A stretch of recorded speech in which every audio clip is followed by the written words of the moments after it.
профессора Хетчера и нашего друга Руи Артаманти.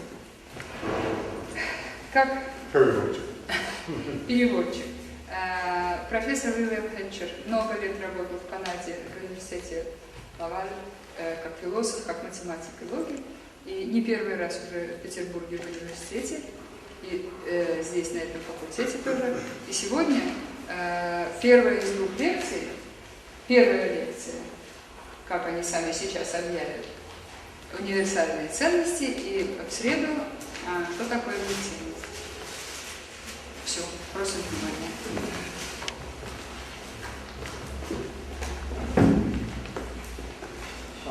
Знаете, что она есть одна из самых высоких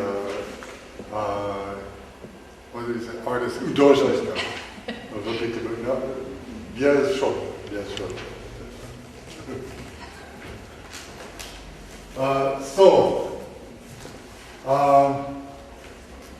If philosophy is taught here in St. Petersburg the way it is every place else, you will have learned something as follows. Если философия тут преподает, как и везде в мире, то значит в следующем учится так. All values are subjective. Все качества субъективны. No, values, ценности. Все ценности. Okay. Are arbitrary. Арбитральны или нерегулярны. And relative. Относительны. In other words, relative in particular, they are cultural. All values are cultural, are generated by culture. Все ценности генерированы культурой.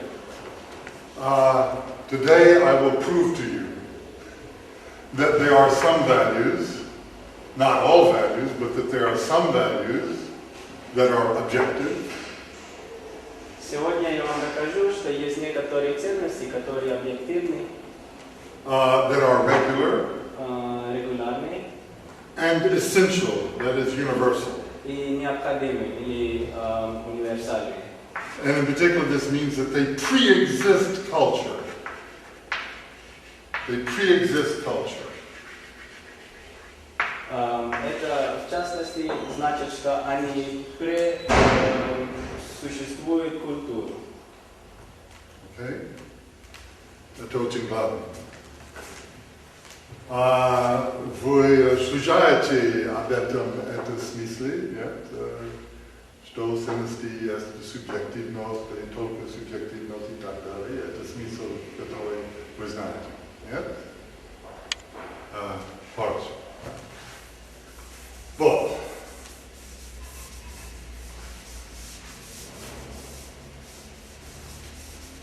So let's start with a simple example.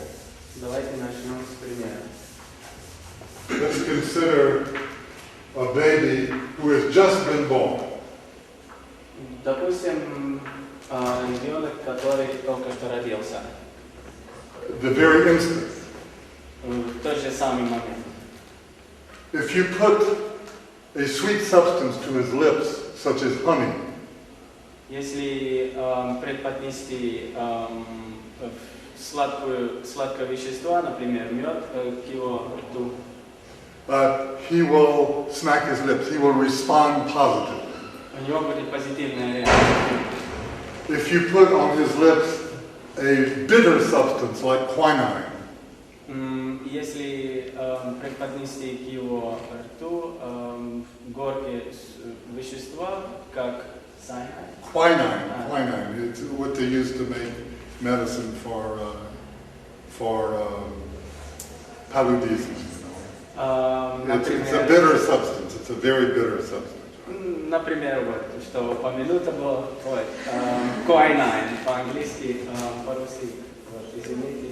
Это лекарство для paludism.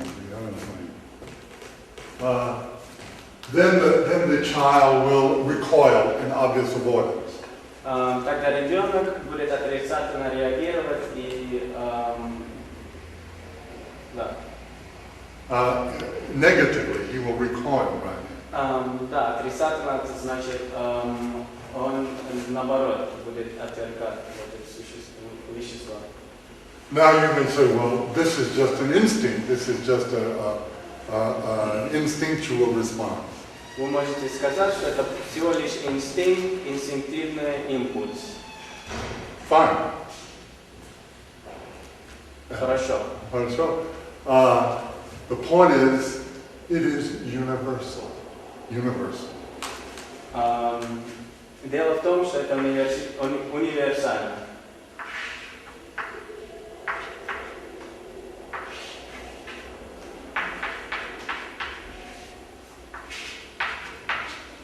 So to some things, the child reacts positively, to the other he reacts negatively. Значит, реакция у ребенка может быть или положительной, или отрицательной. And we will call this the valency of the response. Valency, valentnos. Значит, мы это называем валентность. Valentnos. Как Валентность. валентность. Валентность реакции. So every human experience has a valency. Every human experience has a valency. Значит, у каждой реакции человека есть валентность. No, but every experience, Каждый opens. опыт. Okay. And this valency is more or less positive or more or less negative depending on the experience. Значит, это зависит от опыта, будет ли это валентность отрицательной или положительной. Now, so the point is, again, as I say, that this is universal. Как я раньше упомянул, это универсально. In other words, you take a child who's born here in Russia, take a child who's born in Africa, in Australia, an Eskimo, it doesn't matter, they will all respond the same way. Значит, допустим, если возьмем ребенка из Африки, из России, эскимо, реакция будет одинаковая. And this reaction clearly precedes culture. It precedes culture. И такая реакция идет до культуры. Right. Furthermore, then, it is uniform or regular. Еще к тому, это регулярно или имеет определенный вид. Now, without getting too technical, let's try to see exactly where this valency comes from. We want to understand this in scientific terms. Давайте рассмотрим с точки зрения науки, откуда берется валентность. In the first place, there is the substance itself. На первом месте есть субстанция. And this substance has a certain molecular structure. И эта субстанция имеет определенный молекулярный структура. Right. And second, there is the nervous system. The human nervous system, which can distinguish between two substances, which can detect this difference in molecular structure. Во-вторых, есть нервная система человека, которая может распознавать вот эти структуры и реагировать на них. Well, and then he can distinguish. И различать. Right. So up until this point, there is no valency. There is only difference. До этого, до тех пор, значит, нет еще, существует валентность. There's only difference. Существует только разница. So this is the first point. Difference and valency are not the same thing. Значит, первое, что хотел бы замечать, это то, что разница и валентность это не одно и то же. Это не одинаково. Это не одинаково. Now, in the third stage, of course, then we have valency. We have the fact that these are experienced positively or negatively. В третьем уже существует валентность, что может быть или положительная, или отрицательная реакция. Now, at this stage, we have what I call a primary response. We are responding to the experience itself. В данном этапе существует так называемая первичная реакция, реакция на сам опыт. But valency experience is a second order experience. Second order. Реакция при валентности это реакция второго уровня. So it is an experience of experience. Это значит опыт опыта. It's an experience of experience because here is the primary experience, and then it is by the consequences of this experience that I evaluate the experience as positive or negative. So it is an experience of experience, or it is a reflection on experience. Это значит, это есть опыт опыта, потому что при первых двух пунктах идет первоначальный ответ или реакция на определенный опыт. И при третьем пункте это значит, при осмысливании идет вторая реакция. Значит, это получается тогда опыт опыта. Now, I said that these values were objective. This is because there is a structure. This is like the molecular structure, that the world has a structure which then allows for a uniform and thus universal reaction to it. So the substance reflects the structure of reality. Я говорил, что ценности имеют структуру. No, not substance. The world, realnost. Есть структура реальности. Есть структура реальности. И Каждая субстанция имеет структуру, внутреннюю структуру. Внутренняя структура это, например, молекулярная структура. Это объективно, это не вы, не я, которые сделают эту структуру. И так есть объектив. Это объективно. Это объективно, потому что это внутренняя субстанция, это внутренняя реальность. И так это три качества, о которых я говорил. Сейчас так мы можем сказать, что есть два измерения это феномен. Два измерения это феномен. Первое измерение есть структура, structure of reality. Okay? Структура реальности. And the second is the способность, the capacity. I mean, I can write it out in Russian, but it will take me all day. Right? I'm sorry. It is the capacity, the способность человека to detect this structure. Обнаружить.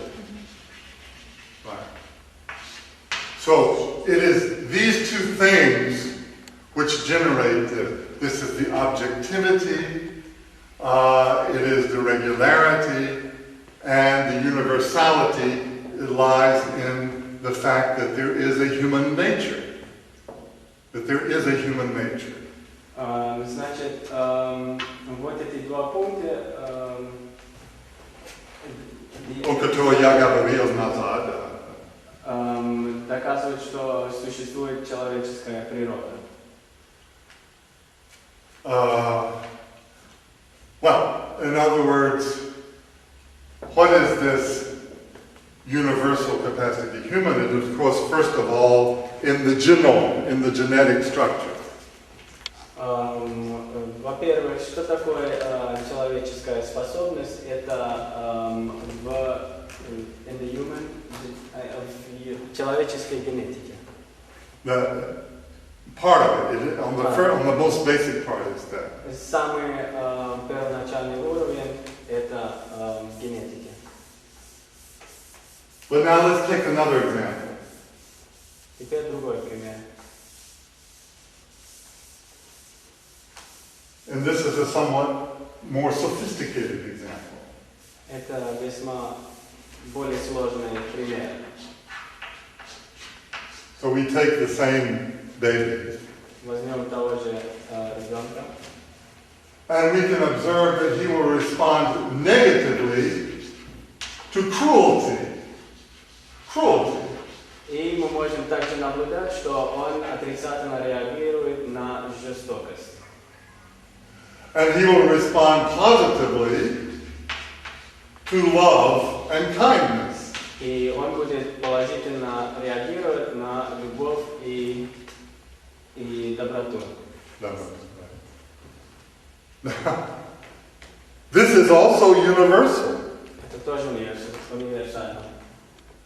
And it is not just in the genetic structure, this is a psychological conscious experience that we all have. We all respond positively to kindness and negatively to cruelty. Это не только в генетике, но это еще сознательный психологический ответ или реакция на то, что мы испытываем. Now, does anybody really doubt that this is the case? У кого-нибудь есть сомнения по этому поводу? But if anybody does, then we have the whole of modern psychology starting with Freud, which shows exactly this. Если кто-то сомневается, то основа современной психологии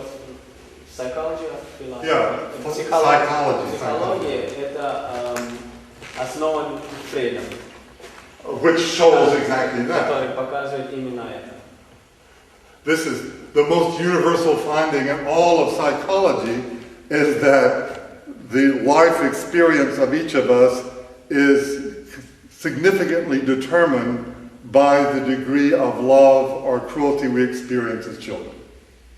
Это основополагающее, что ответ на реакцию человека или нас это the experience as children determines significantly our life. Это определено от степени взаимодействия с этим человеком. Что наша жизнь в значительной степени определяется тем количеством любви и доброты, или зла и жестокости, которые мы испытали в детстве. То это на всю нашу последующую жизнь влияет очень. If we want to argue about this later on, you can, but I will take this as given, as established. Okay?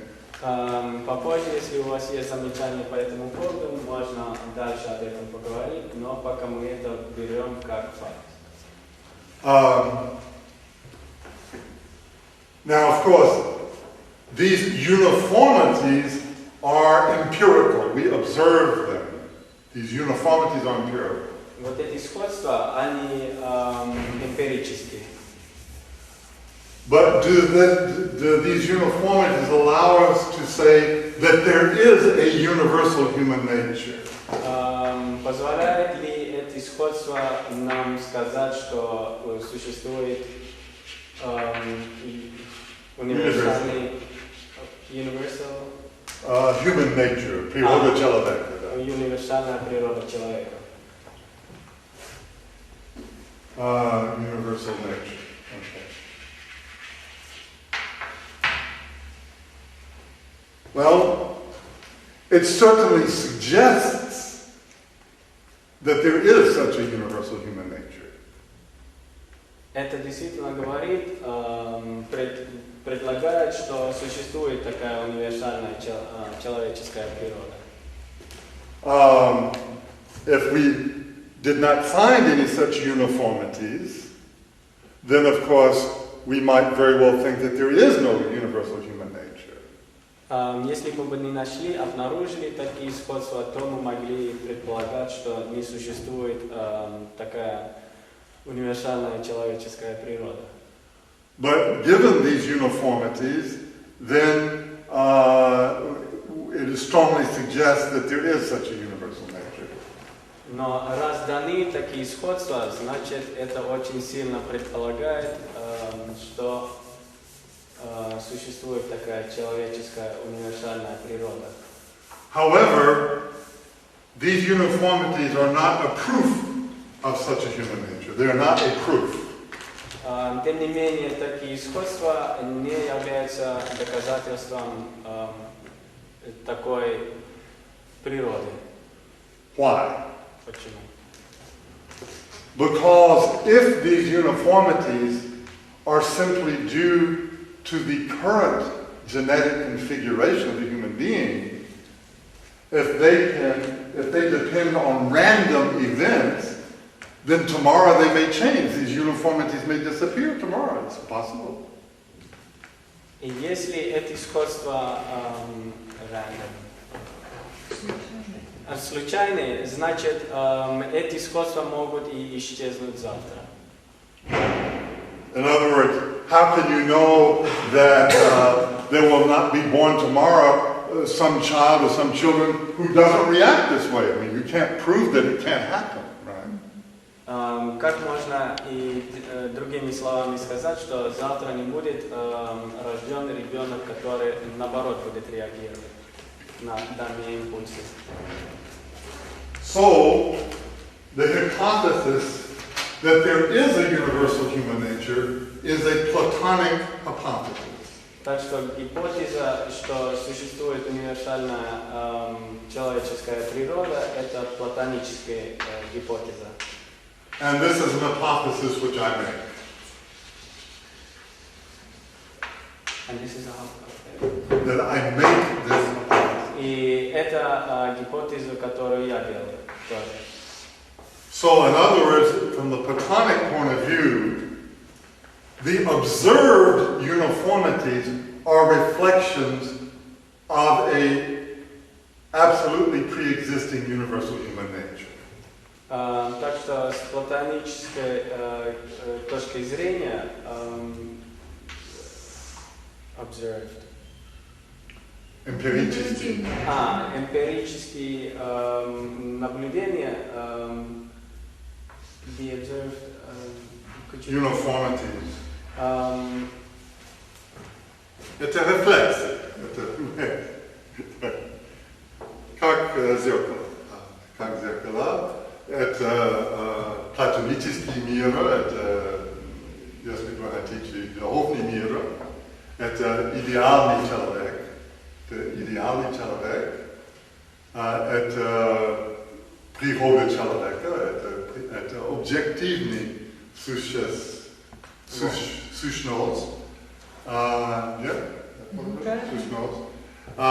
и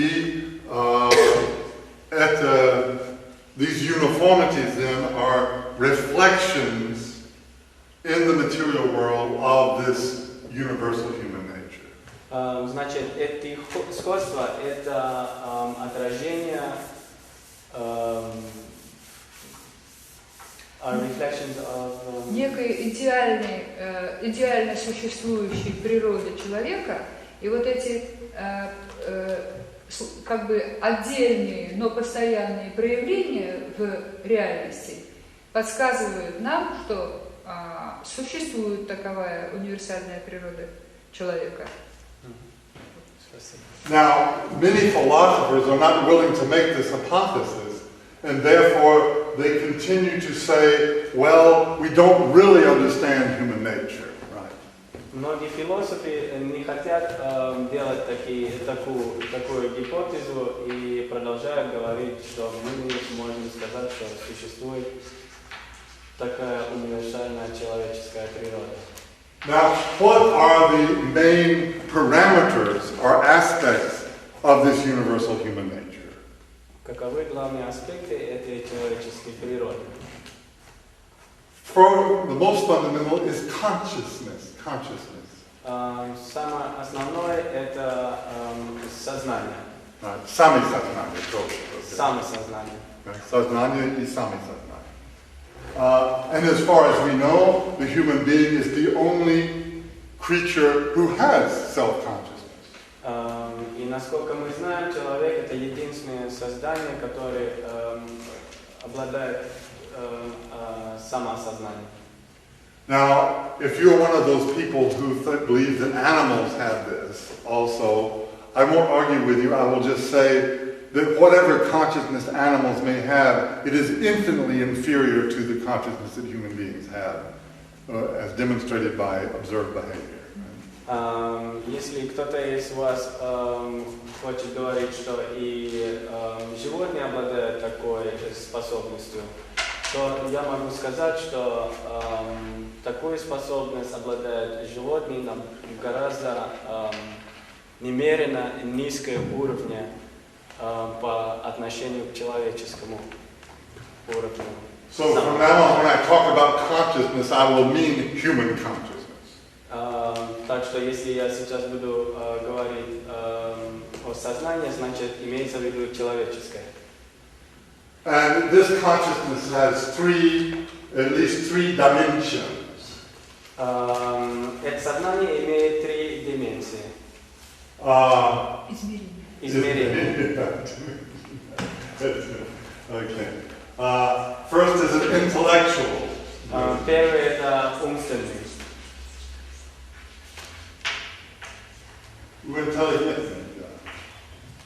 The second is an affective dimension. That is emotions, feelings. Второй это аффективный. То есть на эмоциях, на чувствах. And the third is a voluntary. It's the will. Третий это добровольный или силовой. Now, it is what characterizes the human being is that he has conscious intellect, he has conscious feelings, and he has conscious will. Что характеризует человека, это значит у него сознательный интеллект, сознательные чувства и сознательная воля. So, for example, a dog may feel emotions, but he is not aware that he is feeling emotions. Например, собака может испытывать чувства, но не осознает, что он испытывает эти чувства. The dog has no concept of himself. He cannot say, I am now feeling angry. У собаки нет концепции о себе. Он не может говорить, что я теперь испытываю определенные чувства. So in other words, animals share the first two levels of being able to distinguish between substances, but they do not have the third level of the conscious valency. Так что животные they share with humans. Они делятся с людьми. Первые два уровня, где они where they are aware of. Well, where they can experience substances and distinguish between the substances. где они могут испытывать субстанции и различать их. But they do not have the third level of conscious valency, of reflecting on their own experience. Но у них нет третьего уровня сознательной валентности. So it is this capacity for conscious value choice that characterizes the human being. Так что это значит, это именно вот это и характеризует человека. This capacity for conscious choice. Способность сознательного выбора. Now, since the human being is the only creature that we know of who has this capacity, then all other values follow from these capacities. All other value choices follow from these capacities. Раз человек единственное существо, которое обладает вот этой способностью, значит все другие ценности исходят из этого. So this means that the human being, this universal human nature, is the highest value that exists. Значит, вот эта универсальная ценность, это Well, this universal human nature универсальная человеческая природа is the highest value. Это самая высокая ценность, которая существует. So this is objective again. It's objective? It is objective, right? Objective. Это объективно. Now, of course, if God exists, then God, of course, is a higher value than the human being. Значит, если Бог существует, Он более высокая ценность, чем человек. But we don't have to get into this question in order to talk about these values.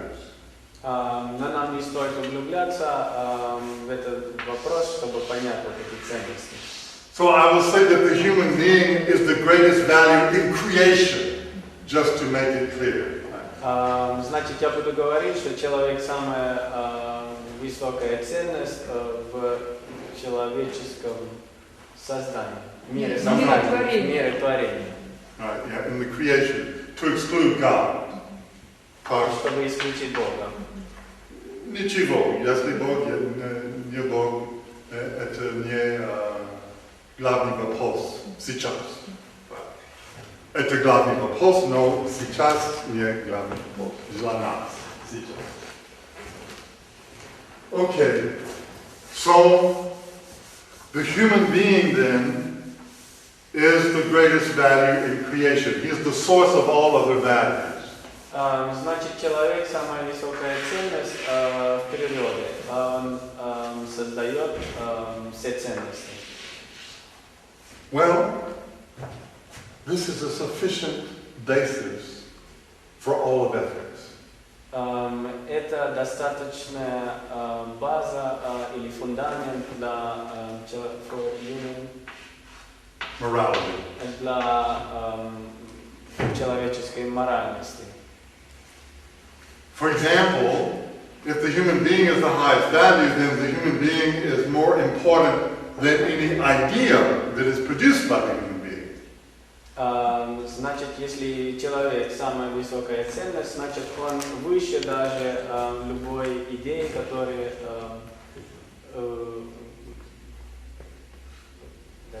он сам может произвести.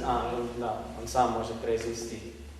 I mean, because it is a universal principle in philosophy that a cause is greater than its effect. If the human being is the one who generates the idea, then he must be more higher than the idea, right? Это значит, существует такое, что a cause is greater than its effect. Right. Причина – это главный, чем эффект, следующий. Результат. And therefore, the human being, who is the cause of ideas, is greater than the ideas. И так, значит, человек, который является причиной идеи, значит, главнее, чем идея сама. Now you may say, well, that's obvious. Вы можете говорить, что это очевидно. We all agree with that. Мы все с этим согласны. Well, there was a guy named Marx. Был человек по имени Маркс. Marx said that the dictatorship of the proletariat, the idea of the dictatorship of the proletariat was more important than human beings. Он говорил, что диктатура пролетариата важнее, чем сам человек. Well, now, notice, it is logical to sacrifice lesser values to higher values, but not higher values to lower values. Теперь заметьте, что это, естественно, жертвует более низкие ценности для более высоких, и не наоборот. Let me give a very simple example. Простой пример. If I have a $10 ruble note in my hand, right? Если у меня есть 10 рублей, And you hand me a 100 ruble note, I will let go of the 10 ruble note to take the $100 ruble note. Я отпущу тогда купюру 10-рублевую, чтобы взять у вас 100-рублевую. But if I have a 100 ruble note in my hand and you give me a 10 ruble note, I will not let go of the 100 to take the 10. Но если у меня есть 100 рублей в руках, и вы подаете 10 рублей, я свои 100 рублей не отпущу, чтобы у вас брать замену 10 рублей. So this is the universal logical principle of morality. Lower values are means or higher values are ends. It's a universal. Logical principle of morality. Это универсальный логический принцип of morality. Моральности. Of course, this principle is a logical principle. It does not tell you what is higher and what is lower, but it tells you what to do once you find out what's higher and lower. Вот этот принцип не говорит, что выше, что ниже, но говорит вам, что делать, когда вы уже поняли, что выше и что ниже. So, Marx and Lenin and Stalin convinced a lot of people that the revolution of the proletariat was more important than human beings. Маркс, Сталин и Ленин убеждали людей, что революция пролетариата важнее, чем человек. And so, therefore, it became morally permissible to kill human beings in order to promote this doctrine. И поэтому стало допустимо убивать людей для этого принципа. So notice two things.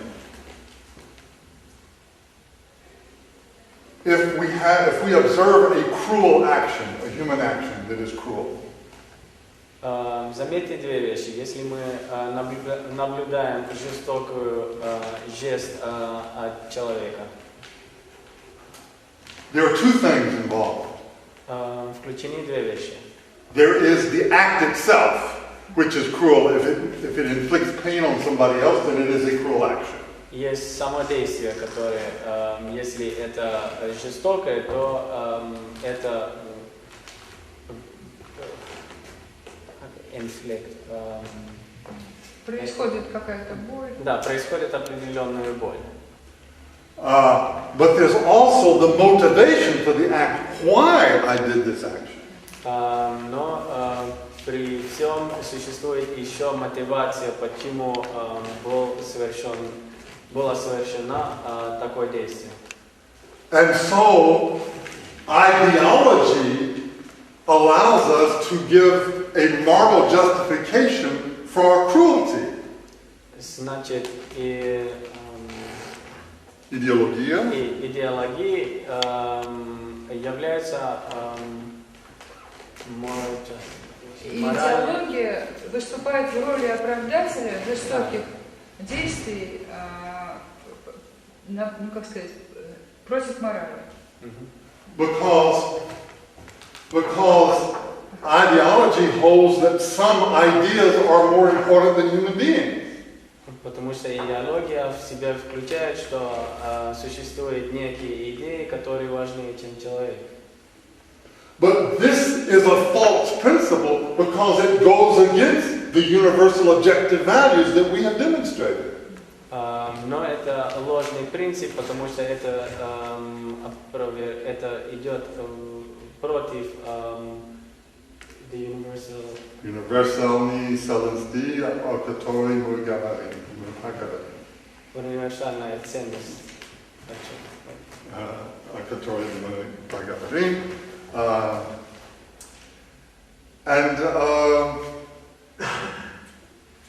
So this is, I contend that ideology is the fundamental enemy of morality. Any ideology is the fundamental enemy of morality.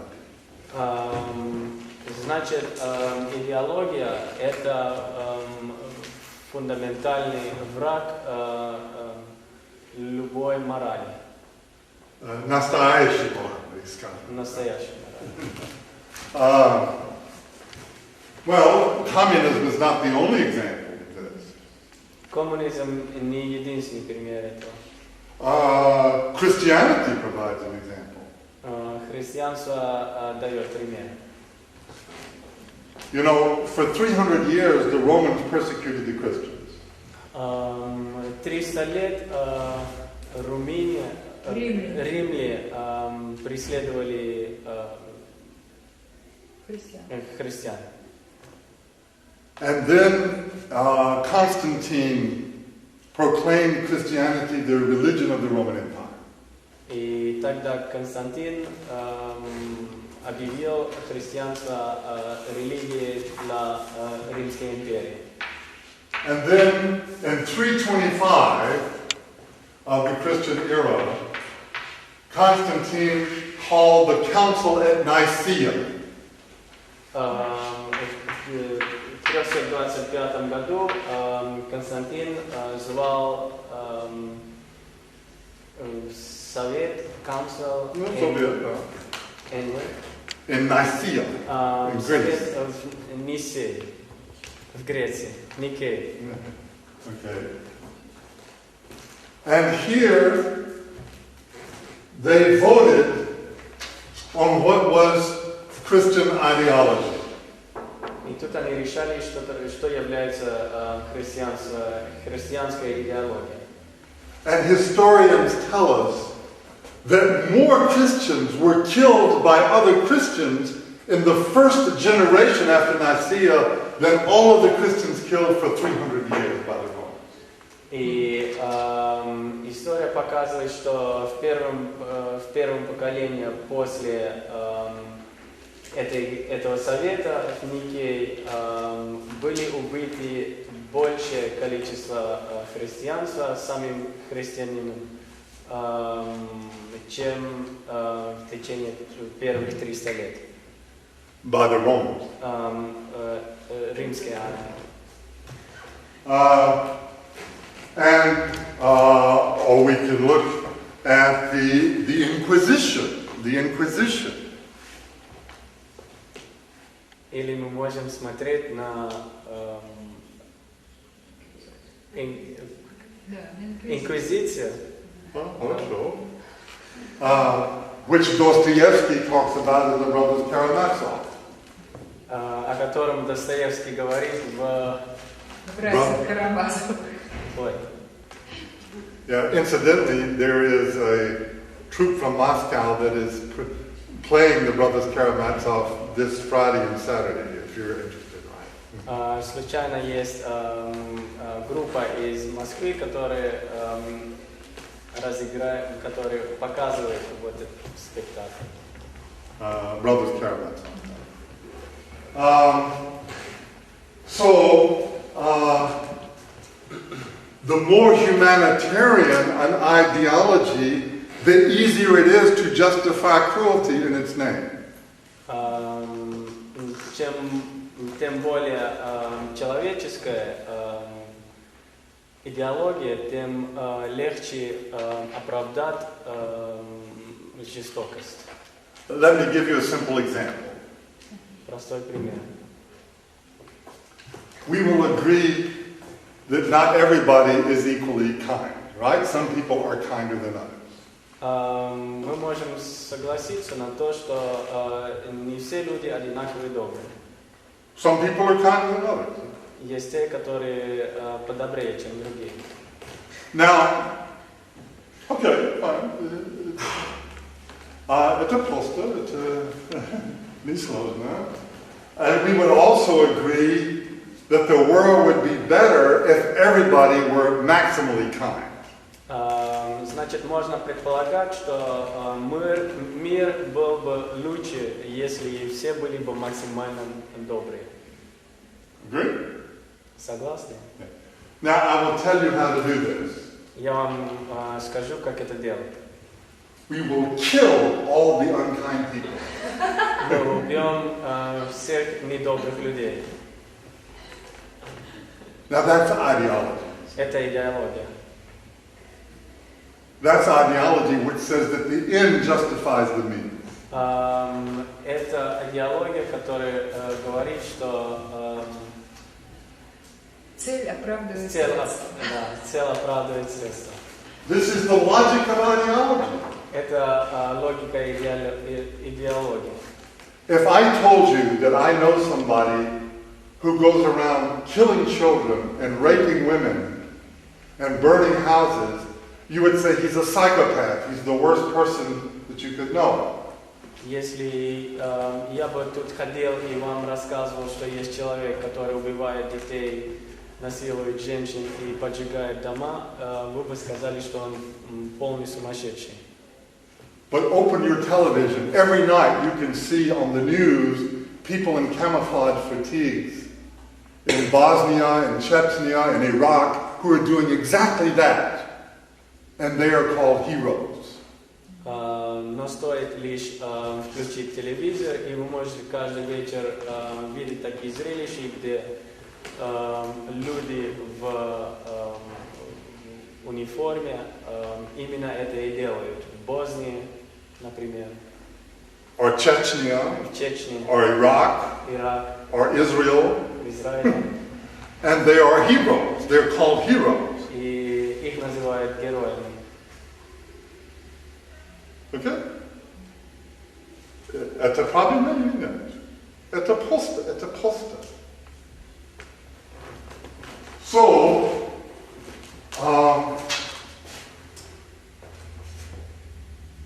I claim then that there is one natural, universal, objective morality, and it is that morality which holds that human being is the highest value. Значит, я утверждаю, что существует одна человеческая универсальная ценность, которая наивысшая. And that it holds that the human being is the highest value. Did you say that? И которая держит человека как самая высокая ценность. Right. And that any ideology contradicts this universal morality. И что любая идеология идет против этой универсальной ценности. Now let's be clear about one thing. I'm not saying that ideas are bad. I'm saying ideology, which gives value to ideas greater than the human being, is bad. So it's not ideas that are bad, but ideology that is bad. It's not the same thing. Нам нужно четко понять, что не идеалы плохие, но та идеология, которая дает идеям более высокую ценность, чем ценность человека. And then it becomes an ideology. И тогда это становится именно идеологией. In other words, ideals are to serve the human being, not human beings to be slaves to ideals. Значит, идеалы должны служить человеку, и не человек должен быть рабом идеалов. So I think that's enough to give you an idea. Это достаточно, чтобы вам дать определенную идею. And we have an hour, if you want, to discuss about these ideas. И есть в запасе час, чтобы обсудить вот эти идеи. В смысле, вопросы можно задавать? Да, вопрос. Комментарий. I would like to ask you a few questions. For example, I also go optimism. If we take the people of the Neolithic age, for example, they had very little food, and so they had to, when they were starving, for example, when the winter was very cold, they had to kill the old people or the babies because all the tribe had to survive. And so their ideology, But that's not an ideology. See, that's not an ideology. Yes, their moral values were not the same as you said, I think. So their main idea was that all the tribe had to survive. And for this, they sacrificed some members of this tribe. Yes, but this is not, I agree, but this is not the same as ideology. They were sacrificed in order for other humans to survive. That's not the same thing as sacrificing them just so that an idea can survive. It's not just the idea that survives, it's the tribe that survives.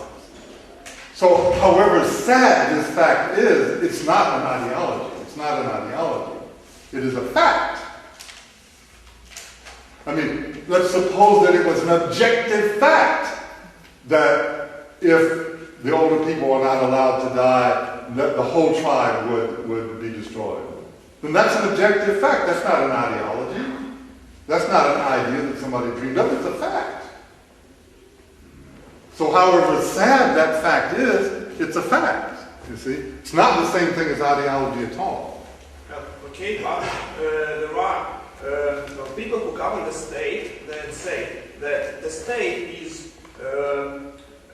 higher than the man, and so we must sacrifice our men. And that's ideology. That's ideology. That's the Drugoidech, you see? And notice this. Suppose we were doing what I said earlier. Suppose we were killing the unkind people so that only kind people would remain. Okay? Suppose. Надо перевести. Надо перевести. Все понимают, что это Вопрос был дан о том, существуют племена, где в каких-то случаях было то, что в жертву приносили, но ради выживания. Для выживания племени в первобытных племенах существовали такие ситуации, что племя вынуждено было убить старых или детей, чтобы все племя выжило. И вопрос был такой, что идеология это или нет. Профессор Хетчер говорит, что нет, это не идеология, потому что это не было во имя идеи, это было во имя самого факта выживания. То есть это факт, печальный факт, но идеология здесь не замешана. Дальше вопрос такой, но ведь когда, например, во имя государства в момент войны или в момент какого-то конфликта люди идут на смерть, это же тоже во имя более высокого, как сказать, принципа они идут, чем собственная жизнь. И профессор говорит, вот здесь как раз идеология. Сейчас посмотрим дальше. What is the state? Where does it exist? It's in our mind. Okay. Что такое? Давай, ты. Что такое государство? Это существует всего лишь в наших умах. What is Russia? Where can we go in an airplane and see where Russia stops and Finland starts? Можем ли мы сесть в самолет и видеть, где начинает Финляндия и где заканчивается Россия? These are totally in our minds. Это в наших умах. And notice one other thing.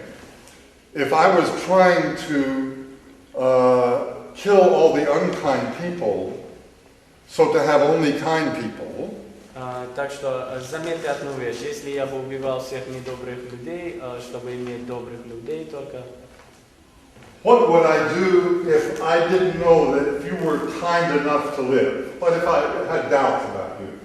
А что если я бы сомневался, добрый ли ты?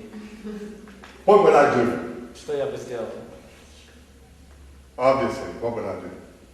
Очевидно, что я бы сделал? Remember, I want only kind people left. Я хочу только добрых людей. So, you would kill them. Because it doesn't matter how many kind people I kill, as long as I kill all the unkind people.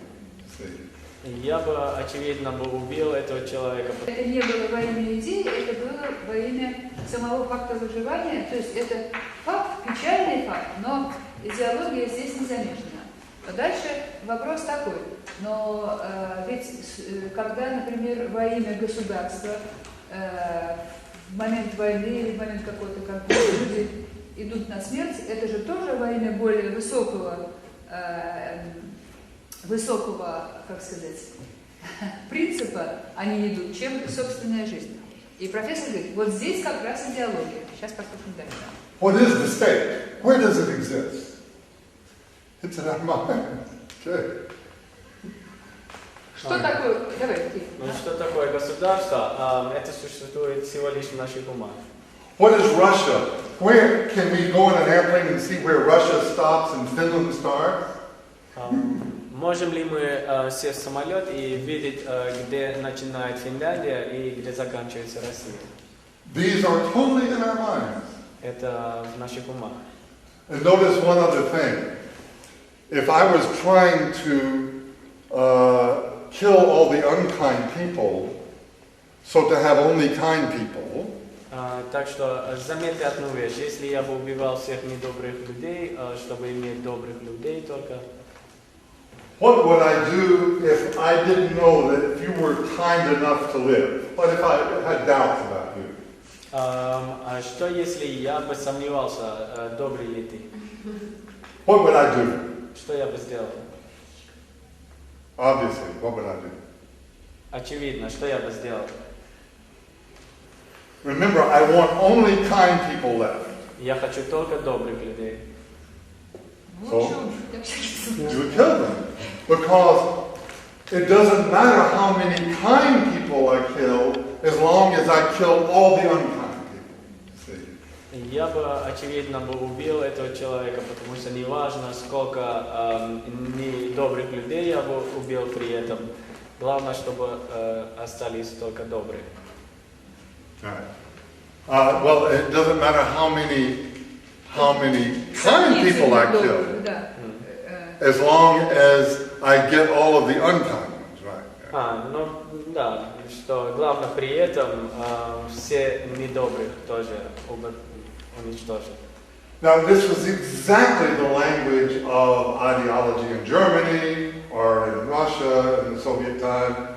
Sure, there were innocent people who were killed, but that's not important. The important thing is we get all of the counter-revolutionaries, that we get all of the people who are undermining the future of communism, right? This is the language of ideology. Значит, язык идеологии – это то, что, например, в Германии были уничтожены столько людей, которые были против вот этой идеологии, но при этом были еще убиты невинные. Well, the same is true in the Inquisition. There were many cases where people were burned, were killed, and they said, I don't even know what it is that I believe or don't believe.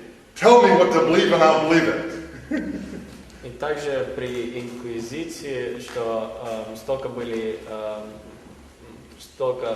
зажгли людей, главное, что as long as There were people who said, I don't even know what I believe, I don't even know what it is that I believe that is against orthodoxy. I don't even know what I believe. Tell me what to believe.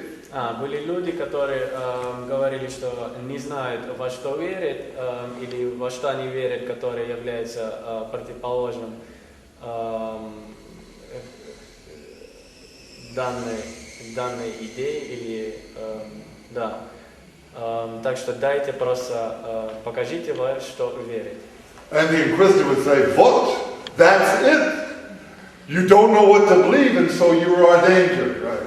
И вот говорили при этом, что вот именно это и является опасностью, что вы не знаете, во что верите. So, remember in the Soviet system, the interrogators would always say, the person has to recognize himself what he did wrong. We can't tell him what he did wrong. Interrogators. The interrogators, right? Люди, которые вели опросы, говорили, что человек должен сам обнаружить в себе, что нехорошо. What he has done. Что он сделал. We can't tell him. Мы не можем ему подсказать. So you see, okay, well, that's not good. Okay, but so there's also another point. Есть другая сторона. So if a man is the most important thing, человек это самая важная вещь, then isn't it a principle of anarchy? That's a principle of anarchy. I don't see why, but I'm willing to be shown. Why is that a principle of anarchy? Well, because the anarchists say that there must be no state, there must be no ideology. Well, but that's not the same as saying there should be no order, no social order. The state and an ideology is not the same thing as a social order. Okay? But from where can we take the social order? It's also only in our minds, the social order. That's true. It has structural principles. The social order is individuals plus structure. Sure, you have to have structure. You have to have structure. You have to have institutions. You have to have roles. So when we play roles, the relationships are not strictly individual. If I'm a doctor and you are sick and you're a patient, then we may or may not have a personal relationship, but I play a role in your life. This is part of the structure of society. There's no anarchy. Сейчас надо перевести. Да. Значит, вопрос был, что не приведет ли вот такое, когда мы ставим во главу угла универсальные человеческие ценности, как сам человек, не приведет ли это к анархии.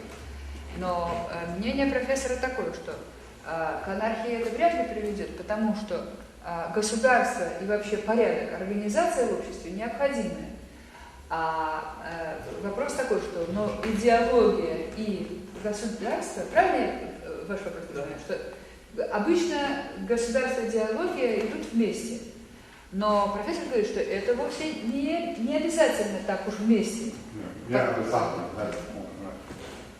Потому что, и последний пример, он говорит, что общество обязательно должно быть структурировано, чтобы был порядок и существовали социальные роли. Например, если вы пациент, а я доктор, даже несмотря на то, что мы не знакомы, но мы принимаем эти социальные роли. И врач идет и лечит этого пациента, потому что это уже упорядочено, так сказать, первоначально, свободный перевод я тут, в общем, смысл такой.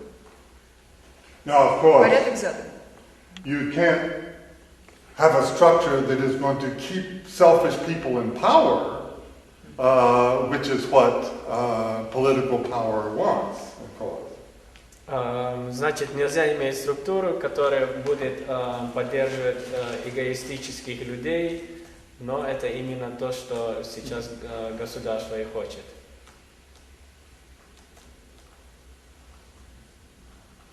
But those are very thoughtful questions. These are the questions we should ask. We have to unmask the language of ideology.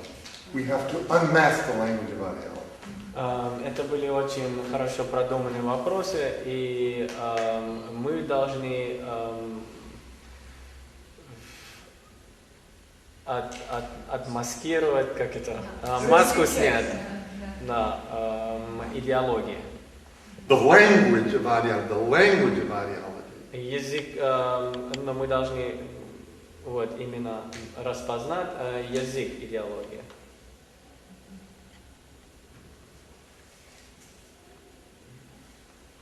Okay. And I proceed, я продолжу. And if there is a conflict between two ideologies, если есть конфликт между двумя идеологиями, for example, if you talked about Chechnya or about Israel, говорили о Чечне или об Израиле, which place should I take in this conflict? Why do you have to take a choice? Why do you have to choose? Who decrees that you have to make a choice? I think that I have my own choice concerning everything I know. Yes, but why do you have to choose between Russia and Chechnya? Why can't you say the war is wrong, period? For both. Why do you have to choose one side or the other? Профессор говорит, зачем нам поддерживать определенную одну из сторон? Почему нельзя сказать, например, что война просто плохо? This, of course, is another language of ideology. If you are not with us on our side, then you are against us. Это еще другой язык идеологии, где говорится, что если вы не с нами, значит вы против. That's exactly what Bush said before the Iraq War. Exactly what he said. Это именно то, что Буш говорил до войны в Ираке. But see, you don't have to accept this bargain. You can say, I don't choose one side or the other. Но мы можем не принимать эту сделку. Мы можем сказать, что я не буду поддерживать ту или иную сторону. This takes moral courage. Это потребует моральную храбрость. Мужество. And notice, for example, the really great Russian dissidents, like Sakharov, for example, whose statue is up there, right?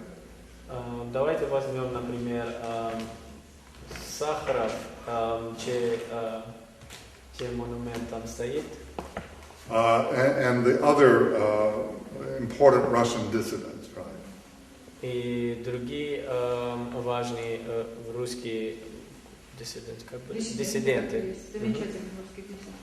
They did not take a position against Russia, their country, nor for Russia. Neither one. They didn't take a position for the West or against the West. Они не брали они не поддерживали определенную сторону за или против России или за или против Запада. They said the danger for humanity with the nuclear arms is wrong for everybody, and we must do what we can to stop this.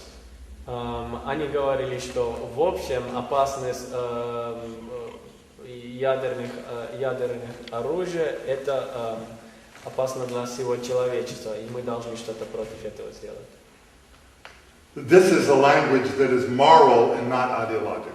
Это язык, который является моралью и не идеологией. And of course, what can often happen is that you are persecuted by both sides. И что может произойти, это то, что вы будете преследованы обеими сторонами. So at some point, every one of us has to decide in our life, do we want to be morally autonomous, or do we want to just follow different ideologies because it's easier? and thinking. Так что, значит, каждый человек должен решить для себя в своей жизни, хотим ли мы быть морально автономными или просто идти за определенными идеологиями.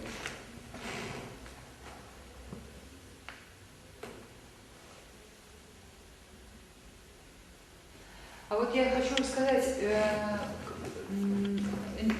для меня очень интересный был момент понимания, что вот почему действительно эти ценности универсальные. Потому что они, вот мы сейчас сбились на разговоры о государствах, о странах, об идеологии, о крупных вещах. Но с другой стороны, эти вещи верны как для отдельной личности, так и для любого масштаба. И мне кажется, это подтверждает истинность каких-то вещей, что они не то, что вот для одного случая одни правила, а для другого случая другие. Например, каждый может сказать, что там хвастаться плохо, да? А мы не любим человека, который хвастается. Но также мы не любим, почему-то мы принимаем, когда одна страна начинает очень хвастаться и так сказать, кичиться своим богатством.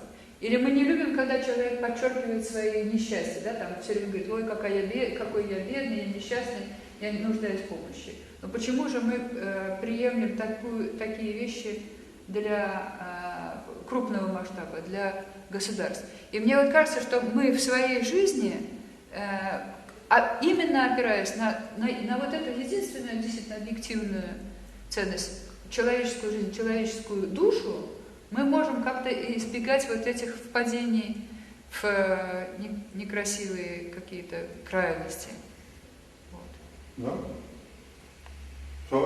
Я даже помню, что первый раз, когда я старше всех вас, наверное, и первый раз, когда я подумала, что что-то у нас с идеологией советской, не слава богу, я думаю, как хвастаются по радио? Почему так хвастаются? Ведь хвастаться нехорошо. Well, and we have to realize that also all of the talk in the West about democracy and human rights is just another ideology. Democracy and human rights is not an ideology, but the way they talk about it is an ideology. Мы должны осознать, что демократия... Но язык,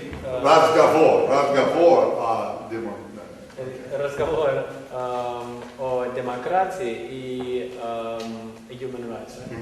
И человеческие права это именно в идеологическом манере.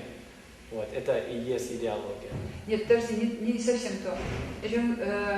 Сами человеческие права и демократия – это объективные ценности. Но вот эти разговоры на Западе и шум вокруг этого, и постоянное подчеркивание, преувеличение этого – это уже идеология.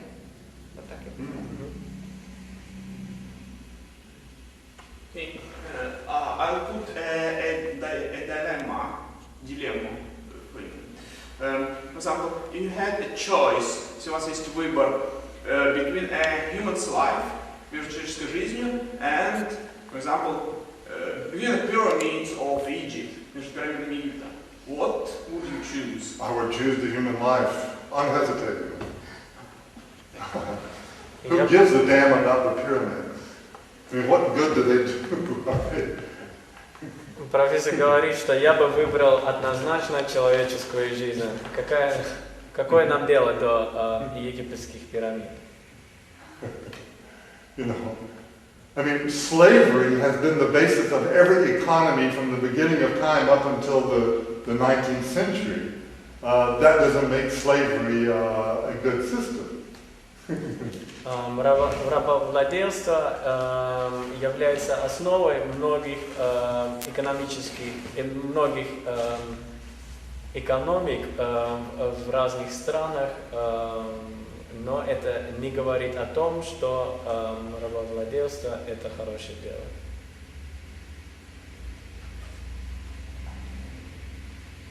Но мне кажется, в жизни так редко бывает, так вот в жизни редко предлагают такой вот уж прямой пример, что культура или человек. Обычно в жизни это гораздо все сложнее, и можно найти какие-то выходы. Истинная культура есть человечество. Почему не выбор, не надо выбор между культурой и человечеством. Балет, опера, that doesn't kill anybody, right? If you do it right, it doesn't kill anybody, right? Or writing books doesn't kill anybody, right? Это никого не убивает. Это писать книги тоже не во вред. It's actions that kill people. Это действия, которые уничтожают людей. Now, I can put you a much sharper dilemma than the one you put to me. Я могу предлагать более острую дилемму. Suppose that I'm living in Hitler's Germany. Let's just suppose. Допустим, я в Германии при Гитлере. And suppose that you are a Jew. И допустим, что вы еврей. And the Nazi, the SS, comes and they tell me, you must kill this Jew or we will kill you. И нацисты приходят ко мне и говорят, ты должен убивать этого еврея, или мы тебя убьем. Furthermore, дальше, if you don't kill this person, we will kill that person first so that you see, and then we will kill you. И еще к тому, что если ты не убьешь этого человека, значит мы сначала этого человека убьем и потом тебя. So you will see that your moral courage didn't save anybody. Так что, чтобы вы увидели, что ваше моральное мужество не спасло никого. What do you do? Unhesitatingly, you refuse. Что ты тогда делаешь? Несомнительно, ты отказываешься. Because you see, you're not responsible for the choices they make. If they choose to kill this person, that's not your choice. You're not responsible for that choice. Потому что это не ваша моральная ответственность поступка убиения этого человека. Они будут отвечать за этот поступок. So, furthermore, you see that at every moment, both the physical self and the moral self exist. The physical self and the moral self. А что значит, ты откажешься? Что откажешься? Убить этого человека. Ага. И согласишься, что тебя убьют? Yeah, sure. Absolutely. And I'm going to explain what this means. And without any hesitation. В каждом данном моменте мы можем видеть, что параллельно существует мораль и физическая сторона человека. The moral self, the Sivya Mohammed Sivya, is the one that has these capacities and which makes choices, which has these capacities that others do. Моральное я человека имеет способности, чтобы делать решения. And the physical self is, of course, just the vehicle of the moral self. И физическая сторона это и есть инструмент морального я. So, the dilemma poses the following dilemma. Do I preserve the physical self or the moral self? Which do I preserve? Дилемма включает в себя, что мне сохранить, или физическую сторону, или моральную.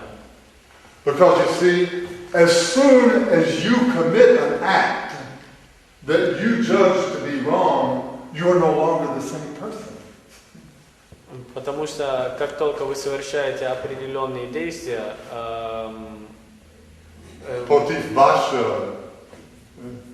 against your moral, against your own moral judgment.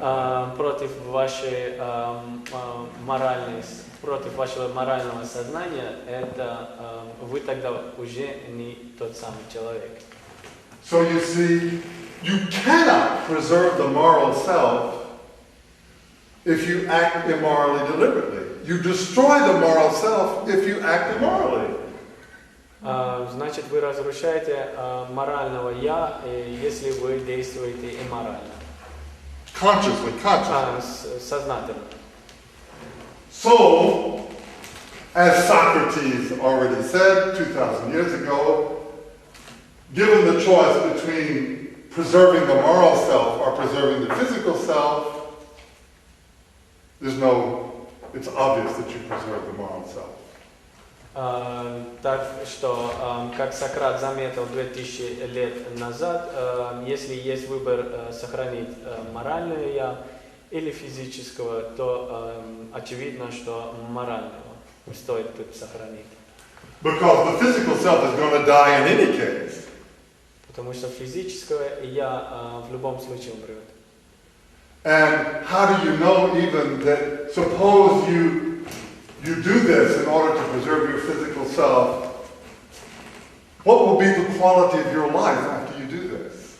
What will be the actual quality of your life after you do this? Допустим, вы жертвуете вашим моральным «я», каково будет качество вашей жизни, вашей моральной жизни после этого?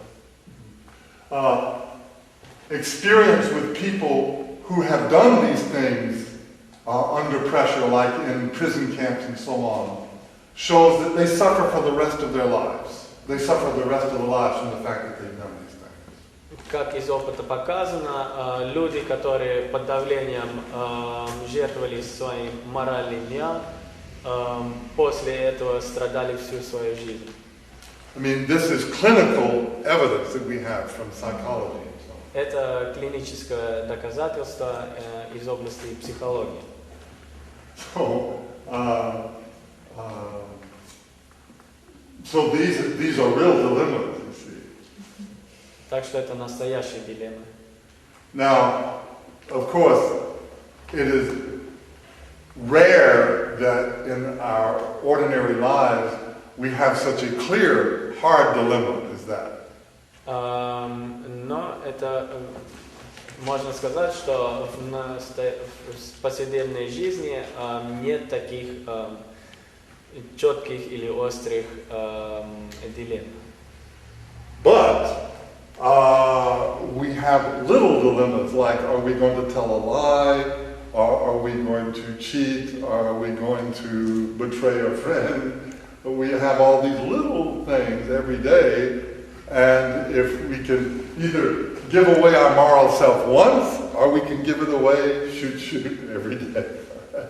Дилемма в том заключается, что есть в нашей повседневной жизни маленькие дилеммы. Например, будем мы лгать или обманывать, или предать друга. Так что у нас выбор есть сейчас, или будем мы жертвовать своим моральным «я» одним большим шагом или маленькими шагами. Very well translated. Thank you. So, a global question. If there's an ideology, then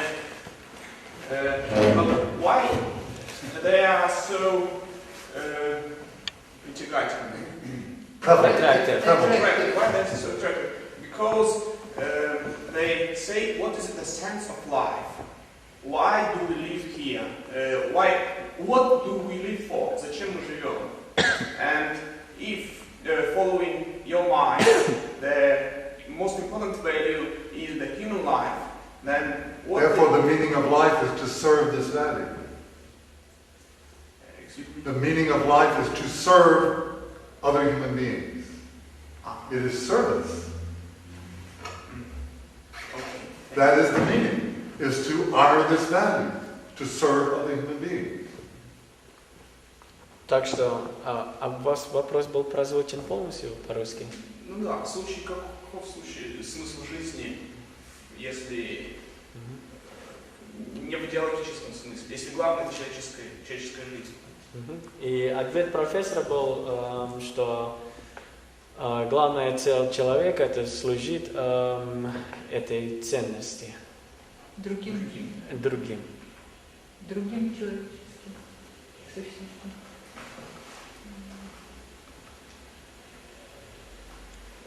What else could be the meaning of life? Какое еще может быть значение жизни?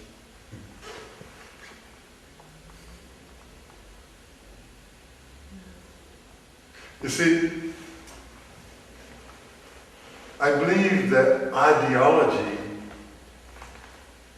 has been a defense mechanism against universal morality. It has been a contrived way that the human being has avoided the moral imperative. Профессор говорит, что идеология это система защиты людей против вот этой человеческой ценности. Универсальной. You see, because it's much easier to believe in ideology than it is to serve other human beings. В том смысле защита, что чтобы избегать отвечать на эту прямую задачу служить другим людям, люди себе идеологии придумывают для того, что легче же служить идеологии, чем такой задачей. Это же трудная очень задача служить другим людям. Look at Jesus, Christianity. Jesus does not teach any ideology. He teaches the practice of love. That's all that's in the Bible, in the New Testament. Посмотрите на Иисуса. Он не учит идеологии, он учит, как выражать любовь. All of the ideology was developed much later after Jesus was dead, was gone. Вся идеология была создана гораздо позднее, чем после смерти Иисуса. So suppose a person came to you and said, I am a Christian. Допустим, человек подходит к вам и говорит, что я христианин. I believe in Jesus Christ, that He is the Son of God. Я верю в Иисуса Христа, что Он Сын Бога. That He was killed and raised from the dead. Что Он был убит и воскрес. That He was born of a virgin. Что Он родился от девы. И так далее, и так далее. So, do you believe Him? Sure. Значит, вы Его верите? Конечно. Sure. I mean, any sincere Christian believes these things. They say that they believe these things. Конечно, любой истинный христианин верит в эти вещи. Now, suppose the same person came to you and said, did you know that I am an humble person, that I always serve other people? Допустим, вот этот человек подошел бы к вам и сказал, я очень смиренный человек, я всегда служу человечеству. I'm constantly thinking of other people and helping them. Я постоянно думаю о других и им всегда помогаю. And I'm not egotistical. И я не эгоист. Would you believe him? Вы бы его верили? I think you would want some proof, right? Вы бы хотели доказательства, да? But this is what Jesus said. This is the only thing Jesus said. Но это единственное, что Иисус и говорил.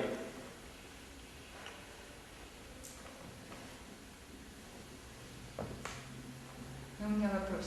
Ну вот, когда вот вы говорите, что служить людям, но вот что конкретно вы имеете в виду? Вот как существуют какие-то специальные способы служить людям? Или вот что вы имеете в виду, когда говорите это? Well, everything. Everything. In other words,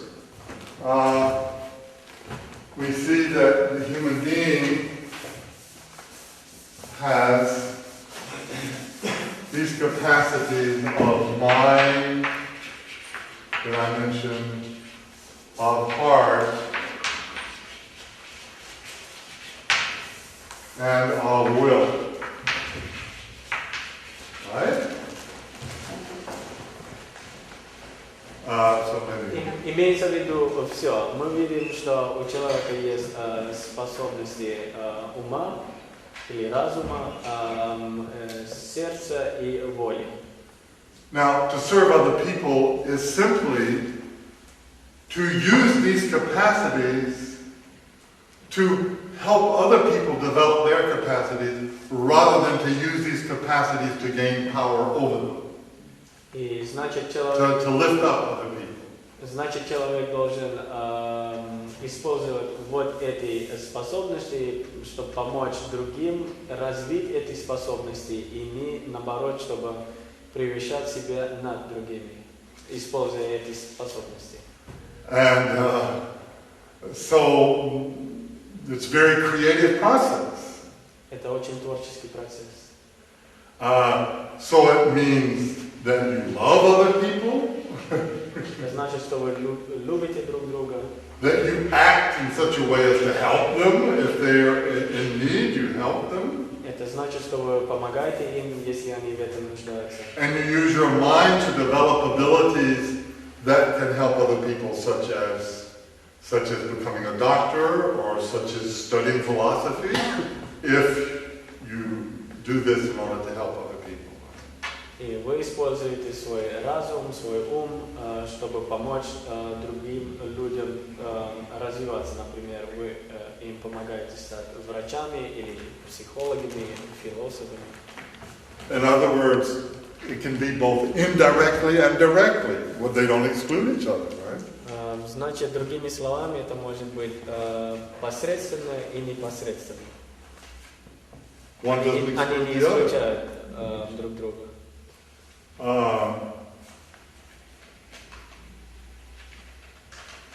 We often know, for example, that great artists are very difficult human beings in their personal lives. Мы знаем, что великие артисты или художники очень сложные личности в своей личной жизни. Часто, не обязательно, но это часто. So, this doesn't detract from their art, but if they were also good human beings as well as good artists, this would be better, right? One doesn't exclude the other. Right? Это не detract, как это по-русски. Это не исходит из их творчества, но это было бы лучше, если они были бы и хорошо в творческой деятельности и в личном плане. И насколько раз бывает, да. Иногда бывает.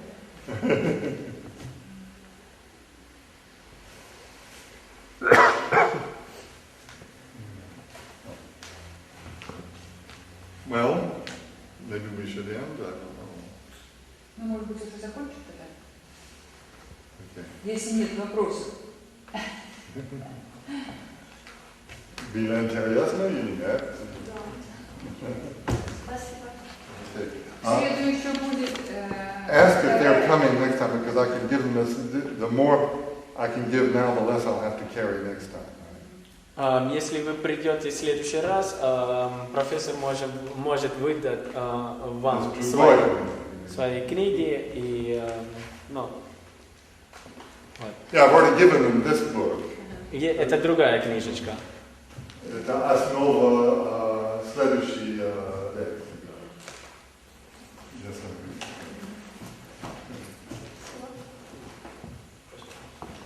Это больше технический философии.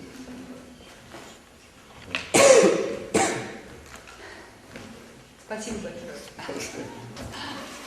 А вы простите за наш своеобразный перевод. Да, простите, пожалуйста. Прощение. В следующий раз, как написано в аншлаге, в среду. Да, в среду здесь же. Тоже это. Тоже то. Приглашайте, если кто. И ваши друзья. Спасибо большое. Чего? Вам спасибо.